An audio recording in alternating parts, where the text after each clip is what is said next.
Virgo friends, this week Mars will be squaring Neptune from your 11th house. Now, this means that friends and groups and networks can become in some way a source of disappointment for you, or unreliability, or misplaced loyalty. We need to be aware that sometimes the energies play out this way. Somebody might promise to support you or participate in a shared project and then just disappear when action's required, leaving you feeling like you've been carrying the group while everyone else is sort of vague and passive. Forewarned, forearmed, this is just one of the ways that Mars square Neptune can express in this area of the chart. I'm here to break it down for you so you know what to expect and so that you can navigate this energy this week to the best of your advantage. This is a video forecast for your sun, moon, or rising sign. You can check out all 3 videos and they will tell you how the stars are going to affect your life this week. I'm Ksenia, my friends, and welcome to the Astro News and Weather Report for the 3rd week of August 2026. This is tropical Vedic astrology that I will be using, not sidereal astrology. Look it up if you need to find out about it. And yes, I am a real person, not AI. Don't forget, if you don't want to listen to the information about how the skies will affect us all this week, then you can use the timestamps to skip to your zodiac sign forecast.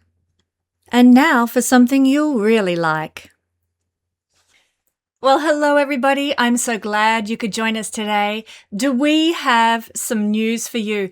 I'm here today with my husband, David Warner Matheson, and we are going to be hosting the most amazing astrology retreat and astronomy retreat in the High Sierras at Lake Tahoe. Dave, do you want to tell us a little bit about this? Well, thanks, Ksenia. Really great to join your audience, and the event is called Stars Over Tahoe. It will be in the last weekend of September 25th, 26th, and 27th. That's a Friday evening, then Saturday and Sunday at a beautiful resort in Lake Tahoe. It's really gorgeous. A stunning and special part of the state of California and Nevada and part of the country, and the energy there is just fabulous, and it's a beautiful time of year. And not only that, great stargazing. Go ahead. Awesome stargazing. So one of the things that we're offering at this retreat is some stargazing tours hosted by Dave. Dave, do you want to just fill us in about what that might involve?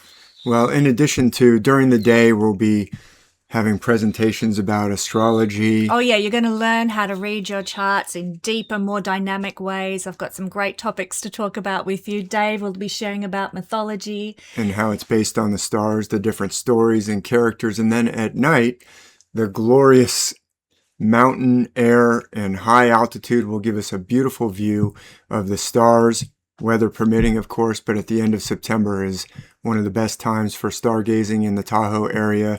We should see the gorgeous Milky Way arching overhead, and I'll be pointing out the constellations using a laser pointer, many of which you may have never been able to recognize before. You know, a lot of people who know about astrology may know the characteristics associated with Scorpio or Sagittarius, but may have never been able to find them in the sky. So I'll be pointing out some of the zodiac constellations that will be visible, but as well as the band of the zodiac, the other stars all the way up to the dome of the night sky at the North Star and the Big Dipper. Most of us know the Big Dipper and Orion, and that's it, because we never get taught this. We never get taught how to find them. So I'll assist with that. That's awesome, because it's actually so important. There's a branch of astrology called visual astrology that works mostly based on what is going on visually in the heavens, which is very different than what we see on the astrology map.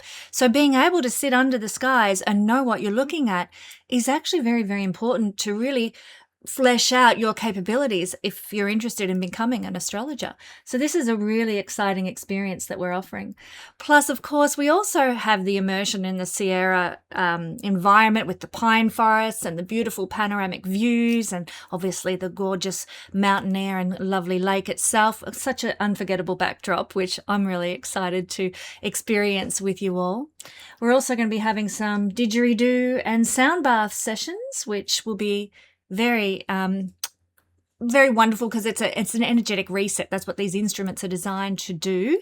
So we will be doing some little adventures that settle our nervous system, because we all live such stressful lives these days. It's hard to switch off and just immerse ourselves in the beauty and restorative qualities of nature. So we really want to support people in doing that as a part of this retreat.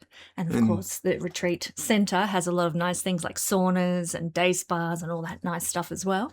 And in addition to the structured activities, we'll also have plenty of time just to mingle and spend time with Ksenia. If you've never met her in person, spend time with me. And we'll be having meals together, beautiful meals. And it's just going to be a chance to meet new friends and have a wonderful retreat, stars over Tahoe, in one of the most beautiful parts of the world. So I'm very excited about this. I know we have some great plans for what's going to happen, and we hope you can join us.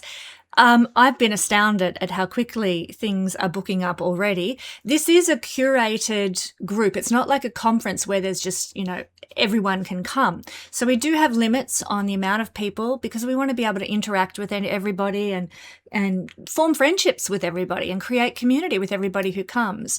So with that in mind, there are limited spots. So do make sure that you get in early so you don't miss out, and we don't want anyone to be disappointed. So we hope to see you at Stars Over Tahoe, and we look forward to sharing a really magnificent experience with each and every one of you. Thanks, Dave. Thanks so much. See you soon. See you soon. Thank you to Ksenia and Dave for that one. Now, on the 17th of August this week, we're going to have Mars making a square aspect to Neptune. Now, I would say this is the most important aspect forming this week, although do keep in mind that we are actually still in the eclipse gateway phase of eclipse season. We're coming up to the lunar or full moon eclipse. So the eclipses are actually the most powerful manifestors of this week's energy. Mars square Neptune will just be secondary. I hope you all got to enjoy the individual 20-minute solar eclipse forecasts that I did for your specific sign, so that you know what's going to be unfolding for you in the next 6 months of your life. I was so excited by what I saw for almost every single sign that this eclipse was bringing you. If you missed the forecast, you can use the link in the description below to catch yourself up with what's going to unfold because of the recent solar eclipse, and get ready for the new lunar eclipse videos that will be coming out in the week ahead. But now, Mars square Neptune on the 17th. This is an energy that stirs up in us very strong desires that really, really want to be expressed, especially if those desires are related to Neptunian themes of unconditional love, soulmate connections, compassion, being a spiritual warrior for the good, and tapping into your creative intuition. You want love, and you want it now. Mars energy wants to make it happen. Or you hunger to fight for a compassionate cause and nothing's going to stop you. This is the positive expression of Mars in a square to Neptune. But it is a hard aspect, obviously, and therefore it is not without challenge. Neptune is often associated with scandal. So be sure that your passions and your actions don't lead you into the murky depths of gossip, ruined reputations, hurt and disappointment. And if you see those things unfolding in your life, you'll know exactly where they're coming from. So keep calm, seek to be as rational as possible during this time, avoid being salacious, and cling to your faith in the goodness of the universe, and you'll get through this time with aplomb. So in a nutshell, let's have a look at what Mars square Neptune can bring us. Well, we can have trouble filling our desires. We want the desires, but they're eluding us in some way. We're perhaps feeling some intense and very idealistic cravings, but we might be limited in how we can take action around them. We might feel insecure or too timid. Mars energy is somehow thwarted. You might use indirect or underhanded means to obtain what you want now. Mars usually likes things straightforward and straight up, but Neptune brings some fog into just going directly for things. You might be very straightforward in your dealings with others and choose to leave what's unsaid or the rest in the hands of God. That's another way this energy can express. Success and accomplishment, they're not really favored this week because of this aspect. This aspect only forms about once a year, but it is a time when moving ahead, accomplishing our entrepreneurial dreams and goals can be a little bit held back by Neptune's mistiness. So it's not really associated with great success unless you're looking for success and forward momentum in a Neptunian field. Creativity, art, music, poetry, things like that. We also need to be very, very careful of deception and fraud and trickery. We need to be very careful about being exploited by our peers and associates in the week ahead. And women especially need to be very careful. If you're going out to a party, make sure somebody accompanies you home, or that you drive yourself home or something like that. Don't walk home in the dark, that kind of thing. I hate saying that, but it's just the world we live in, isn't it? Women need to be extra careful this week and guard against assault or the onslaught of perverted people. Unfortunately, they're everywhere. Romantic dealings may bring out some disappointment and depression as well this week, because Neptune is this romantic idealism and Mars is this anger, and they're joining in a rather unfriendly square. Sometimes also we can't distinguish between a fantasy lover and a real love when we experience Mars and Neptune square. So that's something to be careful of if you've just met somebody, or you're just moving out in the dating scene. Be extra cautious and careful. We can also find that our sexual fantasies are really heightened now. So if you're in a loving relationship, that could actually serve you very well. You could have a lot of fun. Also, sexual restraint and caution can disappear. Just back to what I was talking about earlier, try, if that's the way you're feeling, more uninhibited, more power to you. Just be really cautious and careful about who and where and when you exhibit that with. You can also feel a lot more experimental with Mars in a square to Neptune. This is the planet of high-level love expressions, Neptune, with passion and sexual expression. And we want to try a few things out, so enjoy.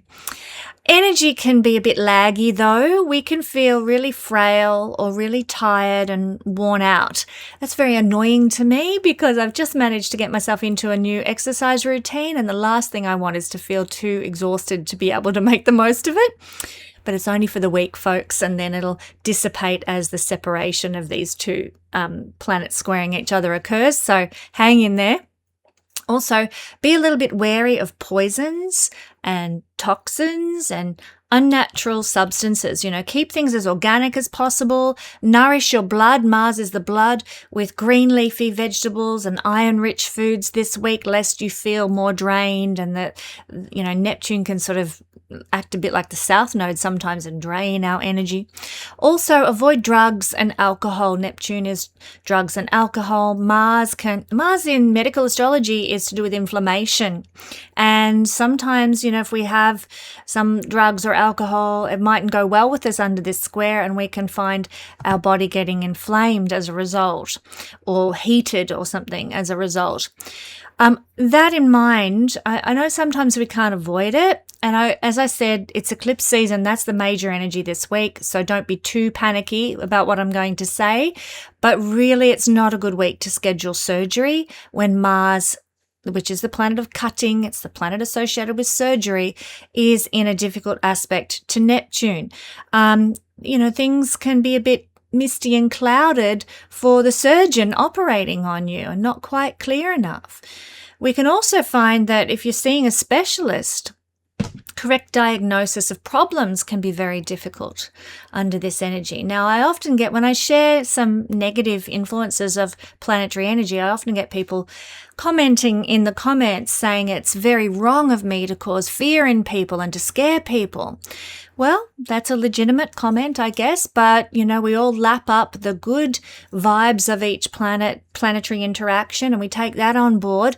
Please consider when I share some things that are perhaps a little bit on the scary side that we just need to proceed with caution and care. Make sure the surgeon or the professional diagnosing us actually is fully alert and, haven't come back from a big long lunch with a few glasses of wine or something. We need to take precautions during this time. And so I share these types of things not to scare you, but to forewarn you and forearm you to help you make good decisions for your life. Now, there can be illusions and deceptions that come from medical practitioners now, which Neptune is sometimes associated with, particularly pharmacists, etc. So do your own due diligence. Do your own research around the medications that you're taking or the treatment that you're getting, and really dig deep so that you're not deluded, you're not deceived. We can also be a little bit more susceptible to infections with this square, and there might be a little bit longer recuperation time required from any procedures, etc. We also need to be very cautious in our dealings with the police and the military and mechanics. They're careers that are ruled by the planet Mars, and of course Neptune making a square can make things, dealings with the police or the military or mechanics a little bit obscured, a little bit unclear. We take our car into the mechanic, he tells us what we need, and we're like, what? That doesn't make sense, I'm not understanding why I need to, I came in to get my tires replaced and you're telling me I've got to replace the carburetor or something. So be very careful and cautious and do your due diligence and research yourself with regard to your dealings with the police and the military and mechanics. But in the plus side, and there is always a plus side with all aspects, you're going to be more inspired and more imaginative if you are a creative artist. You might produce great music or paintings or poetry or work on film.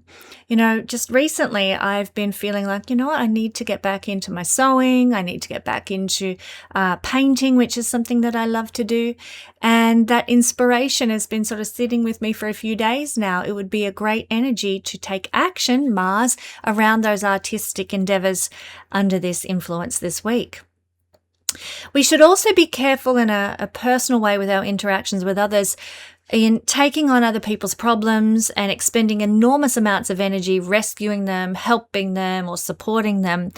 In other words, martyring ourselves and, blowing our vitality and our energy and our enthusiasm, Mars stuff, on giving away to people who don't deserve it, really. Be very careful about martyring yourself.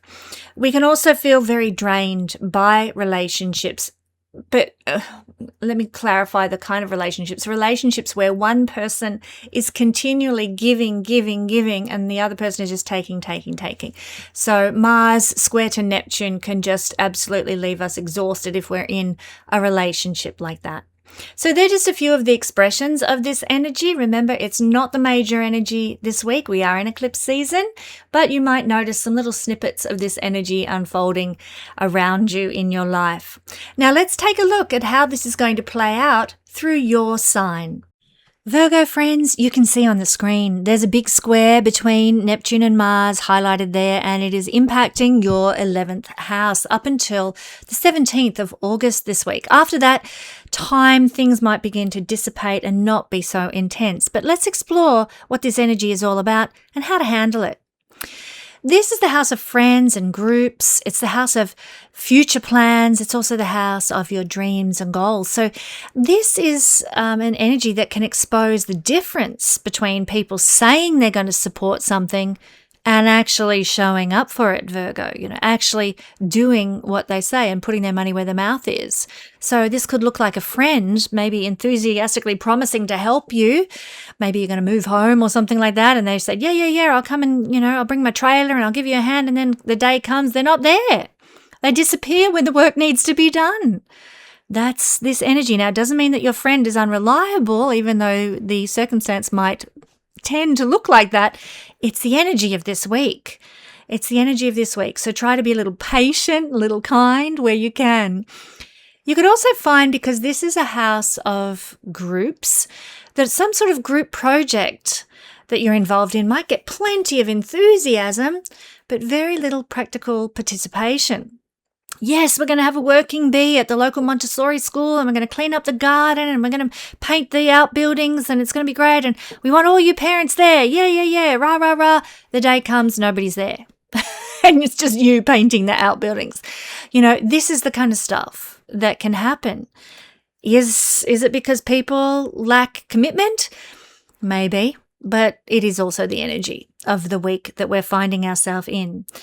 Maybe it might be an idea to set these activities, or the need to move or the painting of the outbuildings for after the 17th of August. You might get a bit more of what you need in terms of help and support at that time. Now, my beautiful friends, you might find that you're becoming irritated this week because of what I've just described, but also because you find yourself carrying more than your share of a collective endeavor that requires many hands, many people. Recognize what the energy is doing and maybe say, put some boundaries in place and say, you know what? I'm going to participate in this after the 17th of August. Up until then, I'm busy with things that are important to me, knowing that after the 17th of August, you're going to actually have a much better chance of getting the collaboration that the 11th house speaks to. Now, Neptune squaring Mars in this house can also indicate that there might be a disappointment that you experience this week concerning a future goal. It doesn't mean that disappointment is installed in your life forever. It's just the energy of this week. So, for example, something that you might have been working towards has a setback. Well, that doesn't mean that goal is not a goal that you can hang your hat on for the future. It just means you have to navigate a setback or a disappointment that occurs with that this week. Maybe the people that you're working with on that goal, or that you need to show up for that dream or that vision, maybe they become vague or they lose momentum and enthusiasm because, as I've said, the collective commitment isn't as strong. But it can also be something a bit more personal. Maybe you are going to dedicate a lot of time to writing that amazing novel that you've got in mind. That's your future goal and dream, to have that wonderful novel, that wonderful I don't know, not-for-profit that you want to set up or whatever it is, and something is a setback. You don't have enough time to commit to it as you thought you might have this week. So you have to reschedule things or, shuffle your daily routine around to be able to fit in that time you need to write that novel, or to work on that not-for-profit, whatever it happens to be. There is a need to sort of change the energy and to try and perhaps maybe a need to postpone some activities, Mars's activity, concerning a future goal. When things become clearer, when the fog lifts, when you find that there's more ability to put your energy into something and get something out of it. So don't be too perturbed or upset if this goal you're working towards or this vision that you've had has to be sort of set aside this week for one reason or another. The transit of the square that's building until the 17th of August can also reveal something really useful. It can show you who is committed and who's going to show up, the people who remain reliable despite temporary confusion of the energy. And you can actually sort of sift through the friendship groups that you've got and find out who's actually there for you when the going gets tough or when the energy is lacking. People who repeatedly make promises without action, they become easier to identify under energy like this, don't they? And you actually start to know who your true friends are. It's a real refining process, sorting the dross from the gold, essentially, that this transit is doing. So this is also, I'll just conclude with this, that this is also the house that has to do with rewards and gains for what we've put out in the world. some of you might be feeling quite disappointed with the rewards that you're getting for all the hard work that you've been putting out there. You've shown up time and time again in your career, in your job, with a project, and built something really fantastic, a great system, a great network. And yet this week, it's not coming to the party. It's not supporting you. It's not giving you the rewards that you've worked so hard to attain. Know, my friends, that it's just a transiting energy. It's not forever. And after the 17th of August, you might find that the rewards start to flow in as they should, or as you usually expect them to. So, my beautiful friends, what do we need to watch for this week? Well, keep an eye out for unreliable friends. They may be highlighted for you this week. Watch out for also group projects that don't have clearly defined responsibilities. If it turns out that you have to carry the whole load, then you need to put some boundaries in place. Maybe put things in writing with the group and say, okay, well, look, you're the treasurer, you need to do this, and you're the maintenance guy, you need to do this. Set things out clearly so that you aren't left holding the bag. Watch out for social obligations, my friends, that consume all your energy as well. And, plans that are based, visions and goals that are based on just wishful thinking rather than being grounded. The best use of the energy this week to your advantage. Don't measure the support you've got by the seeming enthusiasm of the crowd. Measure it by those who show up, those who participate, those who believe in you, those who come to the party. That's how you really know. Also, the best use of this energy is to be patient and to realize, before I take the next step forward with this group, with this friendship, before I take the next step forward with my dream or my goal, before I, lose all hope because I'm not getting the remuneration that I thought I would, I'm going to wait. I'm going to be patient and see what happens after the 17th of August as this energy begins to dissipate. Thank you, my beautiful Virgo friends.